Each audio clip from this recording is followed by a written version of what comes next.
مونږ چې کوم بزرګانو نه سبق ویلې دي او کوم بزرګان ما لیدلي دي زه درته څه ووایم څه درته وایم دې کمره کې ناست مفتی محمود صاحب دی الله غریب په رحمت کی ما ته ویل کزه چې زو غلجو میا صاحب ته ځو ما له ستوي وځي چکر وو روان شو موټر کې ما ته وای چې یو خبره درته کومه خو ته خو اناړي غوندې یا سینه چلته میا صاحب بیا تانګ ما جیغ زغاګنه کوم پراته وکړه نو تازه راغله مدینه منوره نه نو ما ته په موټر کې وای چې صوفی جمیل د روضه مبارکه خادم خاص دی اگر ته په مدینه کې پښتنه وکړه چې ستاسو په پاکستان کې میاو دا څوک دی وی ما ورته چې زمونږ ورور دی زمونږ مرګره دی ورته وی چې زه روضه مبارکه ته ولاړم صلوات و سلام می وی او رسول الله صلی الله علیه وسلم تشریف راوړ او مال پټکې راکو چې په دې قافله کې میا محمد جان را روان دي دا پټکې هغه ته ورته وی ما چې سترګې پرانیستې نو پټکې زما لاس کې پروت وی ما بس واغستو چې سحر شو په موټر کې سور شوم لس میله قافلې له مخې له ورغم چې ورغم قافله مې روکاو کړه او ورته مې چې تاسو کې میا محمد جان کم یو دی وی خلکو راته وی چې دا وی ما چوکته چې هو چې دته پټکې نه ورکې بل بیچاله ورکې وی یو طرف ته مې کو ولا مې ورکو چې دا بیګا ستا امانت رسول الله صلی الله علیه وسلم راکړ هغه د واسکټ دی جیب کې واچول او راته وی چې دا خبره مفتی محمود سے پلاره ما توکړه چل تلاړو خبره چې خلاص شوې زمیا سے پسې شم چې هغه تاسو سره یو امانت ته ما توخه وی چې څه شه دې مالا پټکه هغه مفتی محمود ته تاسو کته مفتی محمود ما ته تاسو کې معلم یا صاحب الله کدي پریدم په خدای باور وکي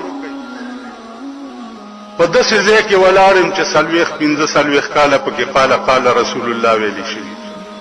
او دروغ ویل د ایمان تاوان 3 کاله ورپسې وم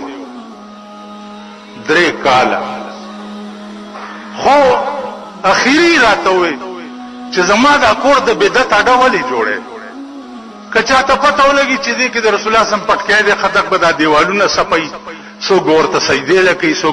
سو بسکې نو زما کور بدعت خانه ما جوړاوه ما تنګوا مال پټ غوندې راته وخه تیراله د شپې لا اله الا الله محمد رسول الله په دې کلمه دې زما قسمی چې د شپې په خوب کې پټکې راوړو راته وخو ما ته ودا پټکې دې وی ګوره خو خدای ته وګوره چې تنګوا مې ما سحر ورپسې بیا لاړم غل جوړه د زامنو نه پښتنه وکړي چې بیا لاړم ورته مې مالجی ما خو په خوب کې نو ویلي جماعت او خیر په وی خبره ته وې زلګ نه جوړم کنه چې خشمه بیا وګورو چې وفات شو هغه شی چې ماته په خوب کې خودل او د مړای نه تاو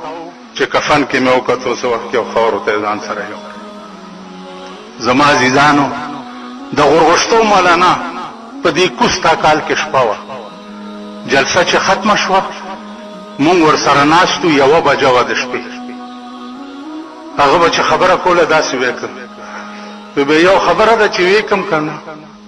مونږ ول جی وکي یو خبره ده چې وکم کنه مونږ ول جی خامخا وکي ول ما په توحید کې یو رساله لیکلې و په توحید و چې رساله خلاص شو د شپې پروتم یو دوه کسراله راته وی چې پاسه ومال چې څه چل دی راته وی چې ستا خدای سره وماړه کې خیال وکړو چې د رساله کې ما څه غلطي کړې ده راته ښکاري چې خدای سره مې پیښې ده وی چې څو وخت کې بوت لم خدای ته پیښ کړم راته وی چې نصیر الدین دا رساله تالی کړې ده ما چې یا الله دا مالی کړې ده راته وی چې زار سمې درته معاف کړم نو عزیزانو لاړ هغه خلک په دیوبند کې مې تقریر کولو